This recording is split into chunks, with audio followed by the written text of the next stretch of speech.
casal. No nome de Jesus. Amém, Senhor.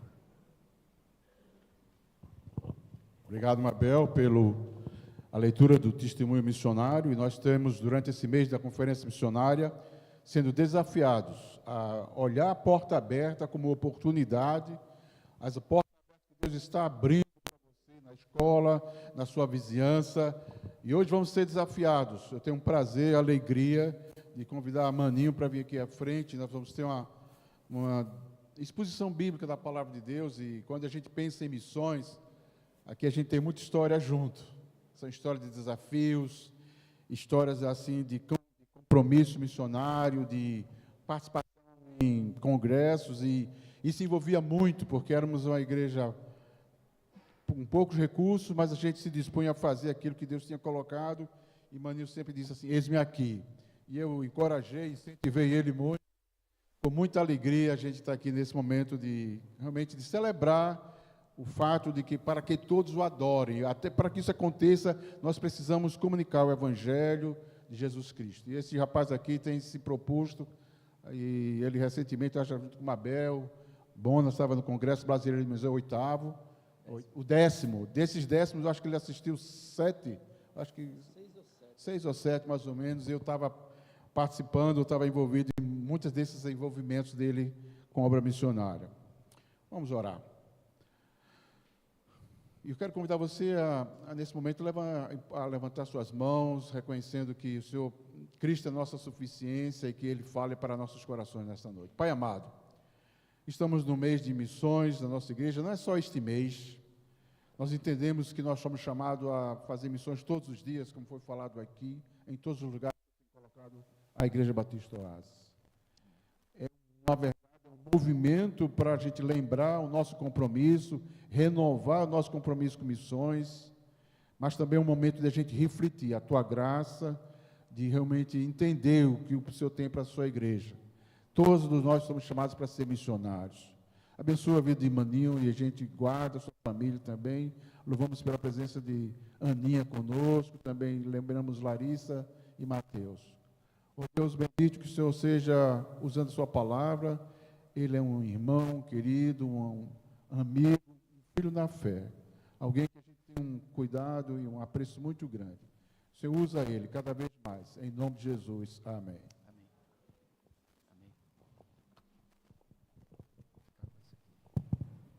Está saindo o som? Está dando para escutar? Agora melhorou? Sim. Obrigado, irmão. Sim, foi bom.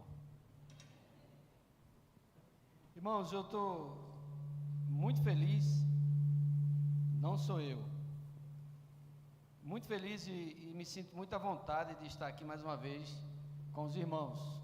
Eu sei que não conheço todos e acredito que nem todos me conhecem, mas só para você ter uma ideia, a primeira vez que eu pisei aqui nesse local, não era nem assim, isso foi há 45 anos atrás, mais ou menos, quando ainda era o pastor Samuel Gil, era uma casa, tinha um primeiro andar, então há 45 anos atrás. Eu vou dizer uma coisa aqui, mas que minha esposa não me escute, eu paquerava uma menina aqui da igreja há 45 anos atrás, então... isso não é novidade, não, essa coisa assim. Então me sinto muito à vontade de, toda vez que eu retorno aqui à igreja, que na época era a Igreja Batista Bíblica, em Monsenhor Fabrício, não é? Então já faz muito tempo. Então fico muito à vontade, e fico à vontade também com o tema. O tema me é muito caro, porque é uma coisa que eu caminho sempre, tanto que a minha formação inicial no seminário não foi teologia, foi missiologia, e depois eu fiz teologia, mas inicialmente foi missiologia. Eu brincava com a turma do seminário dizendo que a base da teologia é a missiologia. Concorda comigo?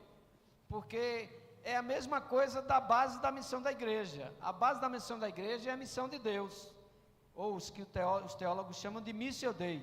A missão de Deus gera a missão da igreja, não o contrário. E a gente vai ver isso no texto aqui. Eu aproveito e peço para você já abrir aí em Atos capítulo 16, do verso 6 a 10, já vá deixando sua Bíblia aberta nisso aí. E como eu estava dizendo, a base da teologia é a missiologia, é a missão de Deus. Jesus falando lá em João 17, ele vai dizer assim: assim como tu me enviaste, eu os envio ao mundo. E depois, mais na frente, no capítulo 20, ele vai dizer: assim como o Pai me enviou, eu também vos envio. Então essa é a base de tudo que a gente faz, de toda a existência da igreja. A igreja vive em função disso. E como já diria um grande missionário, repetido por um grande pregador chamado John Piper, ele disse que a missão da igreja só existe porque ainda nem todo mundo está adorando ao Senhor. No dia que isso acontecer, para a missão da igreja, não é? E aí a galera do louvor gosta muito de falar disso, somos adoradores, e é verdade, porque toda missão é para que o homem se volte para adorar o Senhor. Enquanto isso não acontecer, a missão da igreja continua com base na missão que o Senhor iniciou, tá certo? Então isso é basicamente o início de tudo que tem a ver com obra missionária, que tem a ver com a missão da igreja, que tem a ver com essas bandeiras bonitas aqui, colocando mais beleza aqui nesse espaço, né? Eu gosto de ver uma igreja assim, com várias bandeiras de vários países, nações, de várias etnias. Vamos para o texto, vamos ler o texto, e aí, a partir daqui a gente vai falar algumas coisas. Todo mundo achou aí? Amém? Quem está com Bíblia física, quem está com Bíblia no digital aí, né? Eu costumo dizer, quem está com iPhone também pode abrir, porque o iPhone é outra coisa, totalmente diferente de um celular, né? iPhone é iPhone, né? Então, todo mundo achou? Vamos ler. E percorreram a região frígio-gálata, tendo sido impedidos pelo Espírito Santo de pregar a palavra na província da Ásia. Chegando perto de Mísia, tentaram ir para Bitínia, mas o Espírito de Jesus não permitiu. E tendo contornado Mísia, foram a Troade. À noite, Paulo teve uma visão na qual um homem da Macedônia estava em pé e lhe rogava, dizendo: passe a Macedônia e ajuda-nos. Assim que Paulo teve a visão, imediatamente procuramos partir para aquele destino, concluindo que Deus nos havia chamado para lhes anunciar o Evangelho. Vamos tentar contextualizar um pouco essa história. Se você é um bom leitor das Escrituras, você sabe que essa história é o início da segunda viagem missionária do apóstolo Paulo. E Paulo já tinha feito a primeira, já tinha saído lá de Antioquia, abençoado pela igreja. A partir do capítulo 13 você vai ver isso, né? Quando a igreja impõe as mãos sobre Paulo e mais alguns. E ali, a partir daquele momento, Paulo começa a caminhar para aquilo que ele havia já sido chamado lá atrás pelo Senhor. Se você acompanha bem, depois da conversão de Paulo, o Senhor fala para um homem e diz assim: olha, recebe Paulo, porque isso aí vai me levar a palavra aos gentios. E é exatamente isso que acontece com o apóstolo Paulo e com aqueles que estavam ali junto dele. E a partir do término da primeira viagem missionária do apóstolo Paulo, então, Paulo está agora com a equipe e saindo novamente da Antioquia da Síria. Se sua Bíblia tem mapa atrás, daquelas que tem mapa, eu ainda pensei em trazer para mostrar aqui, mas depois você vai ver a saída de Paulo de Antioquia da Síria. A Síria continua sendo a Síria de hoje, e ele sai daquela região e caminha como ele tinha feito basicamente na primeira viagem missionária. E aí ele sai caminhando, falando para os irmãos, motivando os irmãos, encorajando os irmãos que tinha sido feita a partir da primeira viagem. E ele, quando passa por ali, por Listra, por Derbe, por Icônio, e aí se junta a ele mais na frente Silas e Paulo. Lembra que na verdade aconteceu, Timóteo se junta a ele, porque na viagem passada houve um certo perrengue entre Paulo e Barnabé em relação a João Marcos. E aí eles se separam e Paulo então pega Silas e diz: você vai comigo. João Marcos vai com Barnabé e Silas vai com Paulo. E quando chega ali naquela cidade, A Bíblia não diz exatamente qual, se foi em Derbe, se foi em Listra, se foi em Icônio, mas diz que se juntou a ele ali Timóteo, um homem precioso, um jovem que tinha aproximadamente 20 anos, se junta a Paulo naquele lugar. E a Bíblia diz aqui no texto, olhando aqui no texto, diz que eles percorreram a região frígio-gálata. Então, aquela parte de cima ainda, no continente de baixo da Ásia, eles estavam querendo percorrer aquela região. O texto vai dizer que eles foram impedidos pelo Espírito Santo. É interessante que não só foi uma vez. Ele tentou vir para a esquerda, para a região da Frígia. O Espírito Santo impediu. Eles foram então para a Bitínia, tentaram ir para a Bitínia, na região Gálata. O Espírito Santo impediu mais uma vez. O texto é bem claro quando diz que, no verso 7, chegando perto de Mísia, eles foram para a Bitínia, e o Espírito Santo de Jesus não o permitiu. Eu coloquei até no boletim aí, não sei se você viu, você já recebeu não? Todo mundo já recebeu não na vida, né? Todo mundo aqui teve a fase de criança, então todo mundo recebeu não. Mas receber 2 não de vez, assim, não e não, né? Não, eu sei que o pai e a mãe, quando está com o menino, é não, não, não. Depois do terceiro não, é uma tapinha na mão, né? Foi exatamente isso aqui que Paulo recebeu, um não. Agora, irmãos, o texto fala de impedimento.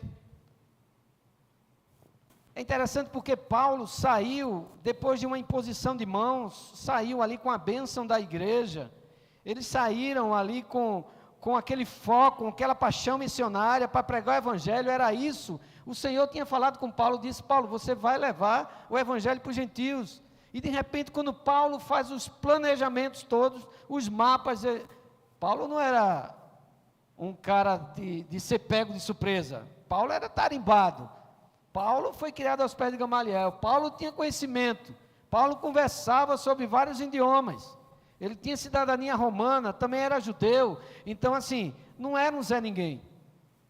Então, imagina, você está todo preparado, você monta todo o esquema, e de repente o Espírito Santo diz para você: não, não. Como é que a gente ficaria diante disso? Não sei se você recebeu não nesse sentido, mas eu já recebi, viu, irmãos? Já recebi. Mas é interessante que o não que Paulo e a sua equipe recebem vai projetar Paulo para uma situação completamente diferente. Eu, quando cheguei aqui, me perguntaram: Maninho, na outra vez que você pregou aqui, você trouxe uma manga e chupou a manga aqui em cima. Não sei quantos lembram disso, que eu chupei uma manga aqui. Teve gente que ficou com a saliva na boca, né? Trouxe o que hoje? Eu disse: eu não trouxe nada, mas já estou vendo uma porta aqui, já fiquei satisfeito, né? A porta está ali. Então, 2 portas se fecharam para a equipe de Paulo. 2 portas. Agora, irmãos, veja bem, aqui cabe uma reflexão até para a nossa vida. Às vezes a gente tem essa ideia de que toda porta que é aberta eu devo entrar, e toda porta que é fechada, então, a gente não tem essa ideia. Se foi Deus que abriu, eu devo entrar, mas o detalhe é saber quando é que Deus abre e quando é que Deus fecha, porque Deus fecha e abre portas. Aqui, logicamente, a porta simboliza aqui, né, aquela oportunidade, aquela situação, e por 2 vezes o Senhor barrou, ou fechou a porta, como diz o ditado, fechou a porta na cara da equipe de Paulo. A Bíblia vai dizer em Provérbios 16 que o homem faz planos, mas a resposta certa vem do Senhor. Mas teve momentos que Paulo também foi impedido pelo diabo, você sabia disso? Então, assim, você precisa ter muito, mas muito, uma sensibilidade espiritual para saber quando Deus abre, quando Deus fecha, quando é o diabo que abre e quando é o diabo que fecha. Isso não diz respeito somente a essa questão missionária, não. Tem a ver com a nossa vida como um todo. Quando é que Deus está abrindo a porta e quando é que Deus está fechando. Paulo diz assim que por 2 vezes tentou ir lá para a Espanha e não conseguiu. Está lá em para Tessalônica. E não conseguiu, está lá em Tessalonicenses 2, se não me falha, 18. E depois Paulo vai falar em Romanos capítulo 15, que mais uma vez tentou ir para Roma e não conseguiu, tentou de novo e não conseguiu, e ele cita ali dizendo, porque o diabo impediu. Ora, e o diabo tem força para impedir coisa alguma? Não. E por que Paulo disse isso? Porque na verdade quem está no controle não é o diabo, é Deus que está no controle. E Deus permite determinadas coisas, e você precisa entender. Eu não sei quem foi o teólogo do passado que disse, mas até o diabo é o diabo de Deus. Até ele obedece quando Deus manda.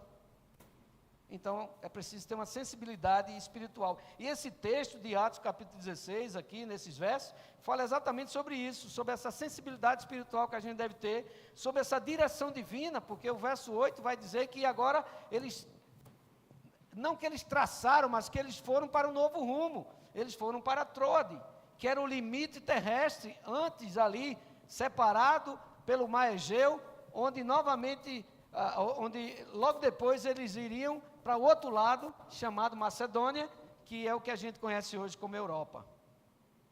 Então, esse texto vai falar de sensibilidade espiritual, de direção divina, mas vai falar dessa paixão missionária. E a paixão missionária de Paulo era tão grande, que eu fico imaginando assim, Paulo não ficou tão preocupado com esses impedimentos do Espírito Santo, porque ele sabia porque tinha sido chamado.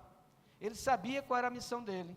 Ele sabia o que tinha que fazer. E a paixão missionária dele era tão grande que um não era um não. Essa sensibilidade de escutar a voz do Espírito Santo levou Paulo a continuar naquilo que ele estava propondo a fazer junto com a sua equipe. E uma coisa que a gente precisa entender é o seguinte, que esse impedimento, esse não que Paulo recebe, a sua equipe recebe, tem a ver com a soberania que o Espírito Santo tem sobre a obra missionária. Não é assim, vamos fazer. Você pode até se empolgar com isso, mas a soberana vontade do Espírito Santo de Deus tem que prevalecer. Então não é fazer por fazer, tem muita gente fazendo por fazer. Muita gente caminhando, fazendo as coisas e às vezes dá tudo errado porque não procuraram saber o que é que o Espírito Santo de Deus estava dizendo, o que é que Deus estava falando, não foram acolhidos nem pela igreja, pela comunidade, onde tem uma multidão de conselheiros, onde tem líderes, etc., e simplesmente vão porque acham, escutou, como a gente diz assim, escutou um psil de Deus e achou que era o Espírito Santo que estava dirigindo. Então, a gente precisa entender bem que nessa obra missionária prevalece o que o Espírito Santo diz à igreja, diz a você e diz a mim. A gente não pode caminhar sem isso. A gente não pode tomar nenhum passo ou dar nenhum passo se isso não for dentro daquilo que o Senhor quer para a igreja e que quer para cada um de nós. Há muita coisa, irmãos, para fazer. E deixa eu dizer uma coisa aqui para você. Deus não chamou você para fazer tudo, não. Eu sempre tenho uma frase comigo assim, que até os especialistas hoje trabalham de uma outra maneira, né? Diz assim, você tem que ter foco, não é? Os coaches de hoje dizem assim, você tem que ter foco, você tem que focar, você tem que... Mas a Bíblia já diz assim, que o Espírito Santo distribui dons para todo mundo. Então é assim, pior do que não fazer nada é você fazer uma coisa que Deus não mandou você fazer. Então isso é o quê? Isso é foco. Isso é você entender do Espírito Santo que é isso aqui. Eu não vou fazer mais nada. Não, você vai fazer alguma coisa. Até porque se você assume alguma coisa, você tem responsabilidade com isso. Mas o certo é você seguir aquilo que o Espírito Santo diz. É isso aqui, porque senão você perde tempo em muita coisa. Eu gasto meu tempo basicamente nessa área de liderança e na área de missões. O resto, se der para fazer eu faço, se não der, rola a bola para outro. Por quê? Porque eu sei que é disso que o Senhor vai me cobrar. Ele não vai me cobrar de uma coisa que Ele não me deu. Ele pode até em determinado momento me instigar a fazer alguma coisa e eu vou entender isso, mas aquilo que Ele tem dado, você precisa entender essa questão. Então o Espírito Santo continua no controle. Outra coisa, você precisa entender pelo texto aqui, o texto não diz, mas diz aqui que Paulo seguiu, desde lá da primeira viagem, então Paulo tinha planos. Com certeza ele tinha planos. Agora, você está disposto a pegar os seus planos, rasgar e aceitar os planos que Deus está dando para você? Porque foi isso aqui que o Espírito Santo fez. Impediu de vir para a esquerda, para a região da Frígia, impediu de ir para a direita, para a região do Gálata, e disse, não, você vai para Troade. Ele foi para Troade e dali partiu para Macedônia. Você está disposto a isso? A gente está disposto a pegar os nossos planos? Ou a gente é daquele que no nosso dia a dia, na nossa vida, a gente faz as coisas e depois convida Deus para entrar no nosso plano? E aí, quando dá tudo errado, a gente ainda reclama de Deus. Mas, Senhor, como é que o Senhor fala um negócio desse comigo? Confia em Ti, não é? Não, os planos de Deus são melhores, já diz a música, do que os nossos, né? Do que os meus. A gente não canta isso? Os planos de Deus. Mas quais são os planos de Deus? Para você saber os planos de Deus, você tem que ter muita intimidade e discernimento espiritual de Deus, do Espírito de Deus, que habita em você, que fala com você, talvez não de forma audível, talvez de um outro jeito. Aqui no texto fala que foi uma visão, mas não fala como foi impedido, só diz que o Espírito Santo impediu. A gente não sabe, talvez tenha sido as circunstâncias, o texto não fala, mas alguma coisa aconteceu que Paulo entendeu, e sua equipe, de que não era para ir nem para esse lugar, nem para esse, e logo em seguida ele entende que a visão era a visão que Deus tinha dado. Então o Espírito Santo, irmãos, aqui no texto e na nossa vida, não é um mero motivador, ele é um guia. Ele não é só aquele que diz assim, meu irmão, tal, estamos juntos, aí Paulo. Não, ele é o guia, ele é quem dirige, ele é soberano. Ele é soberano. E é isso que acontece aqui com Paulo, e acontece também, ou que deve acontecer também com as nossas vidas. Eles percorreram a região, foram impedidos pelo Espírito de pregar a palavra na província da Ásia, e quando eles chegam perto de Mísia também, não conseguem ir para Bitínia, e o verso 8 diz que, contornando Mísia, foram para Troade. O Espírito Santo é quem nos guia. Um teólogo muito conhecido chamado John Stott, o Marcos teve a honra de conhecê-lo, eu não conheci, mas eu conheci outros, viu? Eu tive a honra de conhecer um cara, eu cheguei a apresentá-lo numa conferência missionária, eu quase me tremi todo. Dom Richardson, autor do livro Totem da Paz, Senhores da Terra, Fator Melquisedeque. Quem gosta de história de missões, eu cheguei a conhecê-lo lá em Olinda, apresentei, tenho foto com ele. Graças a Deus por um lado, né? Mas assim, ele partiu, já está com o Senhor, mas graças a Deus por tudo que ele fez em termos de missões aqui no mundo enquanto esteve conosco. Nessa questão, irmãos, finalizando esse ponto, é que o perigo é a gente fazer a obra de Deus e deixar de lado o Deus da obra. Isso acontece muito. Isso acontece muito. Ontem eu estava pregando na segunda igreja batista lá em Caruaru, e eu estava dizendo aos jovens, era um congresso de jovens, e eu estava dizendo exatamente isso. Às vezes a gente tem uma ideia de que os frutos dali de João 15, quando fala da videira verdadeira, e que o Pai é o agricultor, nós somos os ramos, e nós fomos colocados na videira para dar fruto. A gente acha que fruto é isso aqui, eu estar na frente pregando, alguém está tocando, alguém está cantando.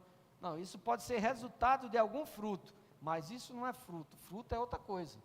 O fruto do Espírito, o fruto que o Senhor quer é outra coisa, né? Isso aqui pode ser um reflexo, pode demonstrar um fruto ou não, ou pode ser somente um tocador e um falador aqui na frente, né? Então, fazer a obra de Deus sem ouvir o Deus da obra, não adianta, vai ser frustrante, Portanto, em Paulo e na equipe de Paulo aqui, eles tinham essa sensibilidade espiritual, essa humildade de reconhecer que não era para ir por esse caminho e ir por outro caminho, abandonar os seus planos e seguir ali para uma cidade. E Deus tem essa coisa de fazer isso, né? Às vezes Ele mete a gente num beco sem saída e você fica sem entender as coisas, como é que acontece. E foi isso que o Espírito Santo fez com Paulo e sua equipe, jogou ele para Troade. E eu fico imaginando Paulo lá em Troade perguntando, o que é que eu estou fazendo aqui? Eu fui para ali, eu não ia pregar o evangelho, agora eu estou em Trode. Paulo não sabia, mas o Senhor já sabia o que ia acontecer. Paulo não tinha ideia, mas o Senhor já sabia, lá atrás, o que ia fazer com Paulo e com a sua equipe. E é interessante porque ali em Trode, se você observar o texto bem, você vai perceber que ali em Trode acontece algo fantástico. Quem se junta a Paulo e a sua equipe ali em Trode é quem? Você imagina? Veja aí o texto, às vezes passa de percebido, né, quando a gente está lendo. Veja, e percorreram. O autor do livro de Atos está usando aqui o quê? A terceira pessoa, né, ali do plural, eles percorreram. Concorda comigo? É português aqui, tá? Eles percorreram a região tal. Aí veja o que acontece agora no verso 10.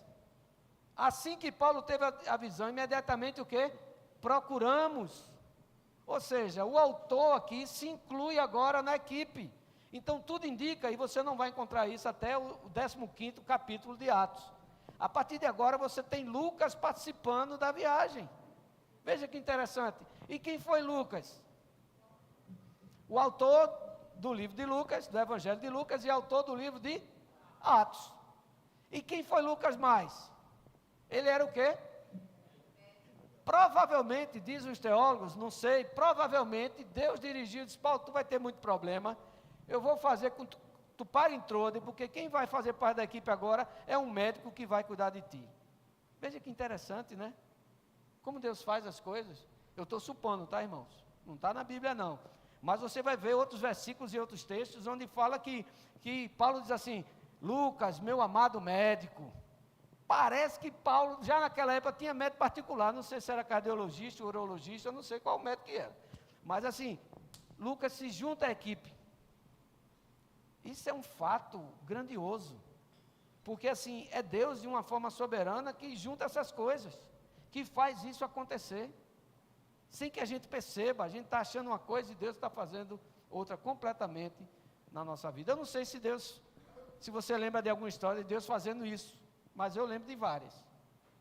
Suprindo, ajudando, colocando pessoas na vida da gente, freando determinadas coisas, impedindo que outras aconteçam. É assim que Deus age, irmãos. Na nossa vida e muito mais na obra missionária. John Stott disse também, uma certa vez, que a obediência ao Espírito é a primeira marca de uma igreja verdadeiramente missionária. Obediência ao Espírito Santo de Deus. E aí a gente vê no verso 9, à noite Paulo teve uma visão na qual um homem da Macedônia estava em pé e lhe rogava, dizendo: passe a Macedônia e ajuda-nos. Essa sensibilidade espiritual leva agora a uma obediência da direção divina, a aceitar esse clamor e a identificar quem são exatamente esses não alcançados. Pela primeira vez, se ouve ou se vê, eu não sei porque é interessante aqui, eu achei interessante duas coisas aqui no texto, no verso. Primeiro que diz que Paulo teve uma visão, onde o varão está dizendo: passa a Macedônia e ajuda-nos. Espera aí, foi uma visão ou foi audição? Ou ele teve a visão e ouviu também um varão macedônio? Não sei, mas ele entendeu isso, o varão dizendo. E a outra coisa, como é que ele sabe que é um varão macedônio? Ele nunca foi para a Europa? Será que Paulo teve a visão e já viu as vestes? E o Espírito Santo disse: pela roupa é um varão macedônio, viu, Paulo? Só para lembrar para você. Eu não sei, mas o texto diz que ele entendeu isso, o varão macedônio, né? Passe a Macedônia e ajuda-nos. E aqui nós temos exatamente pela primeira vez, a voz de um gentil europeu citado nas Escrituras. É óbvio que já tinha gente por lá, mas o Evangelho ainda não tinha chegado naquele lugar. O Evangelho ainda não tinha penetrado na Europa. E isso aconteceu porque Paulo e sua equipe escutou a voz do Senhor e seguiu essa direção divina. E aí Paulo agora, mais uma vez, ele já fazia isso, mas mais uma vez agora Paulo quebra todas as barreiras culturais, sociais, linguísticas, tudo que você imaginar foi quebrado. Você lembra lá no início como era a coisa? O evangelho estava só em Jerusalém, não é? Só ali naquele moídozinho, só ali, todo mundo ali feliz, está todo mundo bom aqui, a igreja crescia, está lá no início, né? Coisa boa. Aí o Espírito Santo disse, não, entenderam errado Atos 1:8. Por conta disso eu vou mandar Atos 8:1, que diz o quê? Veio a perseguição.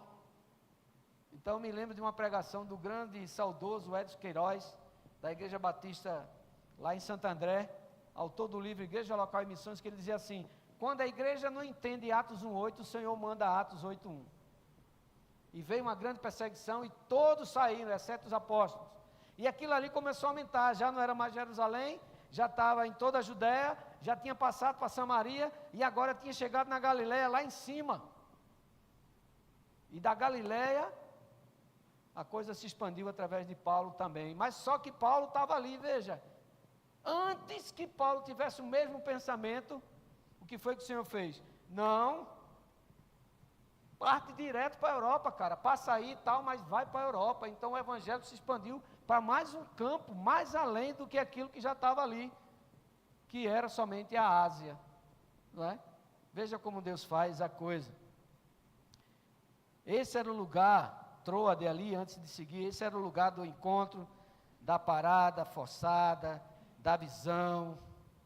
É aqui que Paulo começa realmente, aqui é uma coisa minha, o negrito é meu, eu acho que foi aqui que Paulo entendeu que o evangelho realmente devia chegar a todas as nações. Eu acho que foi aqui que Paulo disse, rapaz, eu não estava enxergando direito. E o Senhor faz com que Paulo enxergue agora e escute a voz dos não alcançados. A visão é muito clara aqui, passa a Macedônia e ajuda-nos. Eu não sei exatamente qual era a ajuda que o varão macedônio estava querendo, mas com certeza era uma necessidade. Porque ele está dizendo, ajuda-nos. Com certeza, algumas coisas podiam ser resolvidas pelas outras pessoas. Mas tem coisa que só é resolvida pelo Evangelho, pela pregação do Evangelho.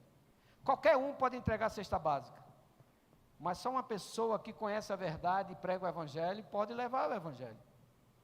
Só uma pessoa que entendeu o que esse Evangelho fez na sua vida pode comunicar para outra. A gente estava, quando foi que a gente estava no churrasco? Ali foi quinta, sexta? Quinta. E aí, o pessoal estava falando de mim, eu digo, rapaz, eu gosto muito de falar. A minha esposa tem um negócio, diz assim, quando eu demoro muito, ela disse, ele encontrou com alguém na rua. E aí eu estava voltando do Congresso Brasileiro de Missões, no avião, aí tinha uma pessoa sentada do meu lado aqui, uma senhora, e o marido dela sentado ali na outra poltrona, eu acho que era argentina, alguma coisa assim, fala espanhola. Aí eu disse, você quer comer o portanhol, né? Tu queres que marido, né? Aquela coisa, comecei. Aí, não, disse, não, mas vem, não sei o que. Eu digo, falei com você, quer sentar na sua? Não, se fosse eu ia querer minha esposa do meu lado. Aí tá, troquei de lugar, ele veio, sentou aqui, eu sentei aqui. Aí depois chegou outra mulher, sentou aqui. Aí daqui a pouco, a mulher estava aperreada com os meninos, estavam na poltrona da frente. E se você já andou de avião com criança dentro, meu amigo, dá vontade de você pular pela janela, mas não dá, né? É uma zoada, não sei o quê, imagina o que tinha, de zoada a outras coisas. E eu comecei a conversar com a mulher, comecei a falar de Jesus para ela, não sei o quê. Bom, quando nós aterrissamos, eu disse à minha esposa, tu tá afim de ir em Porto de Galinha? Ela disse, por quê? Achasse alguém no avião, né? Eu digo, não, eu conheci agora, mas eles estão sem esses ônibus para levar para lá, né? Não tinha, não, vou ver, não, vá. Bom, a gente foi até Porto de Galinha, etc. Outro dia eu estava em Gravatar, querendo voltar para Caruaru, um sol da peste, e eu comprei um bilhete do ônibus pelo BlaBlaCar, vocês conhecem o BlaBlaCar, né? Eu comprei por aqui, o ônibus passou direto. Eu digo, meu irmão, como é que é isso? Aí eu fiquei ali, Senhor, e agora? Minha irmã já tinha me deixado ali, um sol. Eu digo, o que é que eu faço agora? Eu fiquei ali, disse, eu vou ver o que é que eu faço agora, né? Não sei. Quando eu estou ali, aí passa um cara, faz, Bibi, eu disse, opa, tudo bom? O cara passa num Palio. Aí, quando eu vi, o cara parou lá na frente, aí deu ré, eu disse, oxe, agorinha, carona. Ô, meu irmão, e aí, beleza? Beleza, tá indo para onde? Eu disse, vou para Coraru. Ele disse, não, eu vou para Bezerros. Ele disse, que bom, né? Ele disse, não, entra aí, pelo menos te deixo lá na frente. Eu sou agorinha, abri a porta, tal, e fomos conversando, me dá teu pix aí. Ele disse, não é pix não, eu só quero dar uma carona para você. Eu disse, que bom. Então, já que está nós dois, ele vai ter que ouvir o Evangelho. Aí comecei a falar, quase que o cara chora.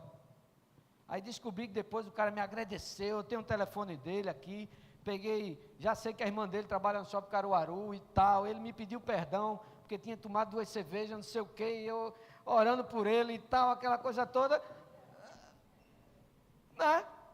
O Senhor me impediu de ir no Caruaruense, na Progresso, mas me trouxe um Palio, né? Abriu a porta de um Palio. Oportunidades, portas abertas, né? O Senhor fecha algumas, mas abre outras, que a gente não imagina o que vai acontecer, né? Se você tiver sensibilidade do Espírito, você vai obedecer à direção de Deus. Jesus conseguia enxergar muito mais que Paulo. Paulo só enxergava mapa. O Senhor enxergava corações que precisavam do Evangelho. Paulo, envolto em mapas, em coisas ali, enquanto o Senhor estava pensando em algo estratégico, pensando já lá na frente.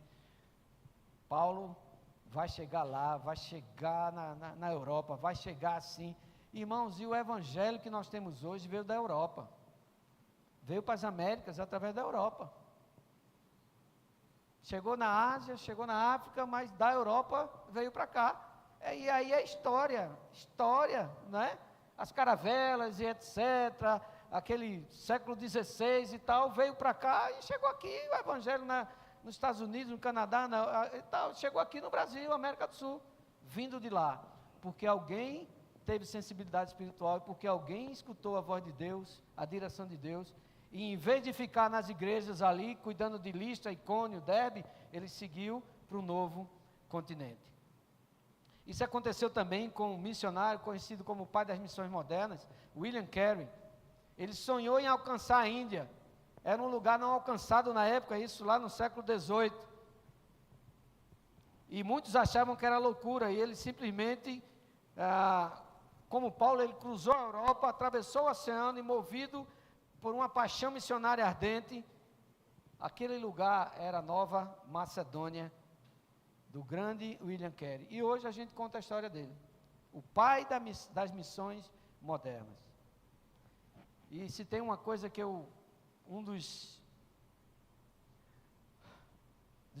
das grandes histórias da obra missionária, que eu tenho um livretozinho, eu já li esse livreto, eu acho que umas 15 vezes, é pequenininho, semana passada eu estava lendo ele de novo, a história dos irmãos morávios. Eu acho uma coisa fantástica a história. Se você nunca leu, leia. Conde Zinzendorf, a forma como eles criaram, a forma como os irmãos saíam e iam para campos, deixando família, sabendo que nunca mais ia voltar, simplesmente pelo amor do Evangelho, para que chegassem outras nações. Foi esse povo que, se você não conhece, vai conhecer, leia a respeito. Hoje é mais fácil, é só abrir o YouTube. Foi esse povo que fez uma vigília de oração que durou 100 anos ininterruptos. Você sabe o que é uma igreja orar 100 anos ininterruptamente, nunca parou de orar? São os morávios, né? São os morávios. Me lembro também de uma outra história, e eu gosto de ler os livros, eu e minha filha, a gente gosta muito de ler os livros, eu acho que nós temos uns 5 livros, dessa mulher chamada Elizabeth Elliot. E se você não sabe a história, existe um filme, eu só não me lembro o nome, eu acho que é alguma coisa selvagem, está no YouTube, que fala da história desses 5 casais que foram para o Equador, pregar o Evangelho à tribo Auca, os Aorani, também conhecido como os Aucas. E lá eles fizeram encontros com eles, e num desses encontros, todos 5 morreram, foram flechados, e todos 5 morreram ali. E o que aconteceu, o que todo mundo teve uma comoção, eram norte-americanos, isso na década de 50, e todo mundo achava que não ia dar em nada. Essas mulheres, depois de alguns anos, voltam para aquelas tribos, e a tribo toda se converte. Portas fechadas no início, depois portas escancaradas, abertas não, escancarada para o Evangelho. E tem uma frase que é muito comum de Jim Elliot, que se tornou o mais famoso, que era o chefe da equipe, que ele diz assim: não é tolo aquele que dá o que não pode manter, para ganhar o que não pode perder. Não é tolo aquele que dá o que não pode manter, para ganhar o que não pode perder. Irmãos nossos que tiveram portas fechadas, mas que o Evangelho continuou presente na vida deles, e eles continuaram de forma grandiosa a pregação do Evangelho. Da mesma forma, irmãos, hoje as portas continuam abertas. Talvez algumas portas diferentes das nossas, pelo menos da minha época, né? Por exemplo, quem imaginava um dia que eu estaria pregando com um negócio desse aqui pendurado no meu, né? Na época não tinha nem microfone. Depois veio o microfone de fio. Não, agora é de pilha. Não, agora é de lapela. Não, é não sei o que e tal. Até hoje, quando as pessoas fazem no YouTube, né, estão pregando, antigamente era um microfone grande, era não sei o que, agora é um negocinho pequenininho assim, né? Parece um botãozinho, né? Da mesma forma, só mudou essas características, mas do mesmo jeito, ainda existe hoje, nas nossas cidades, nos nossos bairros, muitos jovens aí com crises existenciais. A internet não solucionou o problema de ninguém não, viu? De jeito nenhum, piorou. Então tem muitos jovens aí, tem muita gente desesperada, muitos homens desesperados, mulheres desesperadas. Aqui mesmo a gente estava escutando Mabel falar, no interior tem muito disso, gente que não sabe ainda, não foi transformada pelo Evangelho e continua aí batendo nas mulheres, sendo isso, sendo aquilo. Existe ainda muitas portas abertas, homens de negócios se suicidando. Um tempo atrás, aquela ponte que levava para Gravatá era colocada ali como lugar de suicídio. Hoje deu uma melhorada, botaram umas grades e tal, né? A Igreja Católica, coitada, até errou, na minha ótica, até errou de estratégia, porque botaram a santa depois da ponte, era para botar antes, né? Botar depois, botar antes, porque a ponte só leva para lá, né? A volta é do outro lado, então você tem que botar antes. Me lembro que teve uma época que botaram placas assim, Deus te ama, não sei o quê, botaram versículos antes, até chegar na ponte. Muita gente ainda desesperada, muitos varões macedônios clamando para que a igreja possa passar para o lado de lá e ajudar. E o Evangelho é o único capaz de mudar essa realidade. Seja no nosso bairro, seja na nossa cidade, seja em outros países, em outras nações, em outras etnias. Essa chamada de Deus, essa obediência, leva a essa ação imediata por todos nós, pela igreja. O texto termina dizendo, assim que Paulo teve essa visão, imediatamente procuramos partir para aquele destino. A certeza, a convicção, a obediência, a fé, levou a equipe de Paulo a seguir adiante e abrir espaço para que a Europa fosse alcançada. E você sabe o que aconteceu com a Europa? É só você ler as páginas seguintes. Primeira mulher convertida na Europa, olha aí, gente, foi uma mulher que se converteu, não foi um homem não, viu? Primeira mulher convertida na Europa, Lídia, se converteu. O carcereiro e a família toda foi salva. Uma mulher foi liberta de um demônio, endemoniada. O Evangelho chega e fez diferença na vida daquela mulher, trazendo salvação, na vida dessa outra, trazendo libertação, e trazendo salvação e libertação e compreensão do carcereiro e da sua família. E lá foi estabelecida uma igreja, a igreja de Filipe, que era uma grande cidade da Macedônia, era província romana, e lá então se estabeleceu uma igreja conhecida, que nós conhecemos como a igreja dos filipenses. Tem uma carta específica aqui nas escrituras, só para a igreja de Filipe. O evangelho avançou de uma forma estrondosa, porque Paulo e a sua equipe resolveu obedecer essa direção de Deus. O que é que nós podemos concluir então desse texto magnífico? 6 versículos, ou 4 ou 5, 6, 7, 8, 9, 10, tem que contar nos dedos agora, senão, né, a gente se atrapalha. 5 versículos. Primeiro, que Deus é o grande arquiteto de toda e qualquer missão, e não só da missão, de nossa vida também.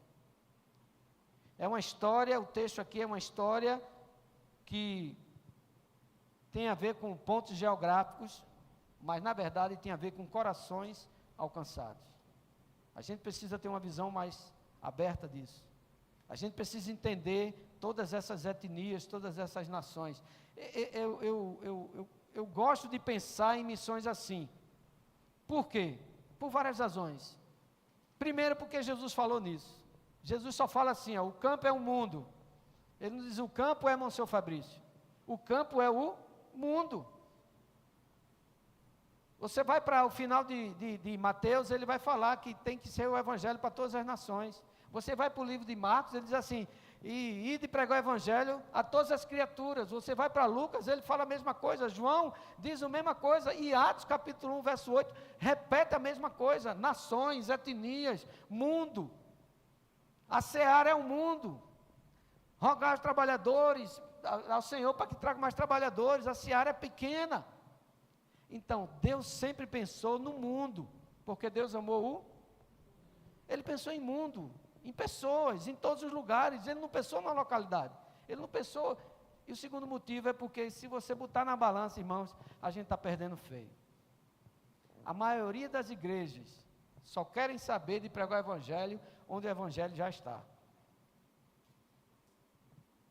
Se eu pudesse, eu não sei se vocês têm essa estatística, mas você sabe quantas igrejas tem aqui em Monsenhor Fabrício? Deve ter um punhado, viu? Um mó e um bocado. Porque essa é a visão míope que a igreja tem. Mateus capítulo 24 vai dizer assim, eu considero, existem muitas, vamos dizer assim, vertentes teológicas, mas eu acredito nessa. Diz ali, e o evangelho será pregado em todo mundo, ou em todas as nações, dependendo da sua versão, e depois virá. Então eu acho que nós como igreja estamos atrapalhando o plano de Deus, porque nós estamos preocupados com o nosso umbigo. E quando eu estou falando da igreja Oásis não, estou falando de nós como crentes. Nós estamos atrapalhando o plano de Deus. O evangelho deve ser pregado a todas as nações e depois virá o fim.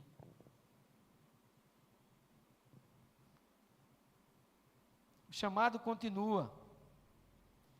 O clamor da Macedônia continua. A questão para nós agora, encerrando, eu brinquei no início ali, eu estava dizendo, são 45 minutos, eu disse, eu posso passar a mão um pouquinho e tal, aí ficou naquela coisa, eu digo, eu posso perguntar quem pode me dar mais 5 minutos, então quem pode me dar mais 5 minutos aqui? Levanta a mão aí, você que não está dormindo, pode? Fica com a mão levantada. 5, 10, 15, 20, 25, 30, eu tenho um monte, né? Cada um dando 5, eu tenho um bocado aqui, dá para continuar, mas eu prometo que eu estou encerrando a mensagem. Qual é a sua Macedônia? Qual é o varão macedônio que você entende que está lhe chamando, dizendo assim, Maria, José, Marcos, Pedro, João, Renata, Patrícia, Ana, passa a Macedônia, me ajuda. Eu não sei, só você sabe. Ou talvez o pastor da sua igreja, ou os pastores da sua igreja saibam. Mas que tem varão macedônio, ou varoa macedônia, chamando tem, irmãos. Eu não sei se entrou alguém aqui nessa noite que não entende essa mensagem, ou que não entendeu essa mensagem, mas do mesmo jeito que o Senhor impediu e abriu portas para Paulo, ele diz que ele é a porta. Eu sou a porta. Quem entrar por mim, terá salvação. Então, se você entrou nessa noite sem saber por que porta você deve entrar, entre pela porta de Jesus, pois Ele é o único que pode dar transformação à vida de vocês, a nossa também.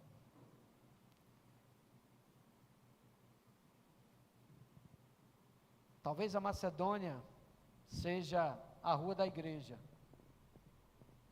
talvez a Macedônia seja o bairro, talvez a Macedônia seja a nossa cidade, Recife. Eu vou chamar de nossa, mas eu sou mais caruaruense, tá? Talvez seja uma pessoa, um amigo, um irmão da família, desiludido, desesperado, não sei. Talvez seja alguém na frente da sua casa, com o coração ferido, porque, irmãos, vou dizer uma coisa, o que mais tem hoje que a gente encontra é gente com o coração ferido, viu? Se você chegar primeiro, você leva vantagem. Se você chegar primeiro, você leva vantagem, porque o que tem de gente sofrida, querendo uma oração, às vezes não sabe pedir, não sabe como, mas se você chega, a coisa acontece. O que eu quero dizer finalmente é que as portas continuam se abrindo. As portas não estão fechadas. As portas continuam abertas. Você precisa ter sensibilidade espiritual para entender a voz do Espírito, para entender quando Ele lhe fala. Você precisa seguir essa direção dessa porta que Deus está abrindo para você, ou portas, e você precisa entrar por ela, de maneira que o Evangelho faça sentido para essas pessoas e para todas as nações. Paulo disse em Romanos capítulo 1, verso 16, porque eu não me envergonho do Evangelho de Cristo, porque ele é o poder de Deus para a salvação de todo aquele que crê, tanto judeu quanto gentio, ou seja, não há diferença. Por mais que o mundo queira colocar aí a gente em conflito com as diferenças, né? O preto contra o branco, o rico contra o pobre, não sei o que, para Deus não tem diferença. É poder de Deus para transformar tanto o judeu quanto o grego. Amém? Que Deus possa abençoar a amada igreja, Deus possa abençoar os irmãos, que os irmãos possam compreender essa soberania do Espírito Santo na vida da igreja, na direção da igreja e na direção sua também. Vamos orar? Ore comigo e fale sozinho com o Senhor. Converse você e Deus. Peça ao Senhor que Ele identifique para você quais são essas portas, identifique para você onde você precisa chegar e fazer com que o Evangelho transforme vidas. Senhor, muito obrigado pela Tua palavra. Nós somos gratos ao Senhor por tudo que o Senhor tem feito em nossas vidas, mas acima de tudo nós queremos Te adorar e Te louvar por aquilo que o Senhor é. O Senhor é aquele que nos ajuda, o Senhor é autoexistente, o Senhor é autossuficiente, o Senhor é eterno, o Senhor é o eu sou, o Senhor é, e nós Te louvamos por isso, e a partir desse entendimento, nós Te agradecemos por aquilo que o Senhor faz, e pedimos agora que o Senhor então faça com essa igreja, com cada um de nós, aquilo que o Senhor deseja, que tenha como propósito para nossas vidas, que o Senhor nos ajude a compreender essa chamada que o Senhor tem feito à igreja brasileira, que o Senhor ajude a cada um aqui como igreja e sozinho também a perceber e ter esse discernimento espiritual e avançar com paixão missionária, Senhor, até aquelas pessoas e povos e etnias que não Te conhecem. Muito obrigado pelo Teu amor por nós, dirige-nos nessa noite, louvado seja o Teu nome, engrandecido seja o Teu nome, que o eterno nessa noite seja honrado e glorificado através de todos nós. É em Teu nome que nós oramos, Senhor. Amém.